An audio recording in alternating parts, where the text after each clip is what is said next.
ეს რა ამბები მესმის ჩემო ქართველებო. კარგი, შენ ხარ დარვინის სექტის წევრი და მიექანები უფსკრულისკენ, მაგრამ ამ ხალხს რას ერჩი? რა დაგიშავა შენმა სამშობლომ და მისმა მოსახლეობამ? ადამიანი ხომ გონიერი არსებაა? ხომ მეთანხმები?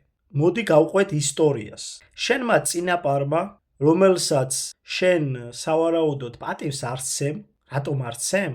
იმიტომ რომ შენი წინაპარი გონია მაიმუნის შთამომავალი. აი იმ წინაპარმა, რომელსაც პატივს არ სცემ, დაგიტოვა ძალიან მარტივი სიტყვები. რა სიტყვები? მაგალითად, ადამიანს მან უწოდა ადამი და ანი. ანუ ადამი გამოგიცხადა შენმა წინაპარმა საწყისად. შენ კი რას იძახი? ადამი არ არის საწყისი, არამედ საწყისი არის მაიმუნი. ანუ შენს წინაპარს პატივს არ სცემ. ეს ერთი. მეორე, შენმა წინაპარმა დამწერლობაში ჩადო საიდუმლო ანი და ჰოე. რომ შეაერთო ეს ორი სიტყვა, მიიღებ ან ჰოეს. ანუ იან ჰოე. იაჰვე მეტი კი არაფერი არ არის. ანუ შენ გითხრა, რომ ღმერთი იან ჰოეა. ანუ დასაწყისი და დასასრული. ქრისტე მეტი კი არაფერს არ იძახეს.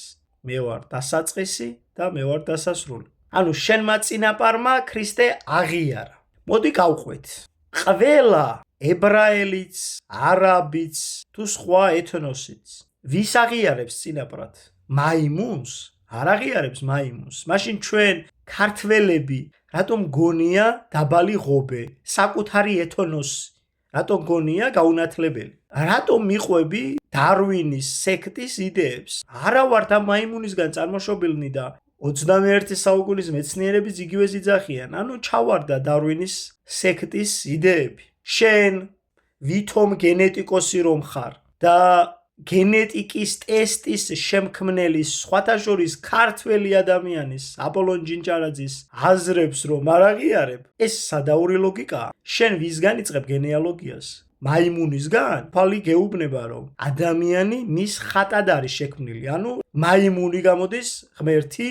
აი ეს არის უდიდესი სატანიზმი. C14, რომლითაც ადგენ შენ GJLK აი ამ გენების თარიღს 50,000 წლის წინ მაქსიმუმ თანაც ვერ ათარიღებს ფიზიკურად. ანუ რა გამოდის?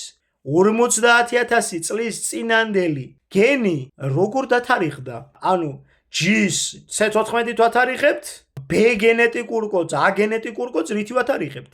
აბა გაუბედე ებრაელს და უთხარი რომ ის აბრაამის შვილი არაა და ის მაიმუნის შვილია? საკადრის პასუხს მიიღებ. ჩვენ დაბალი ღობე ვართ?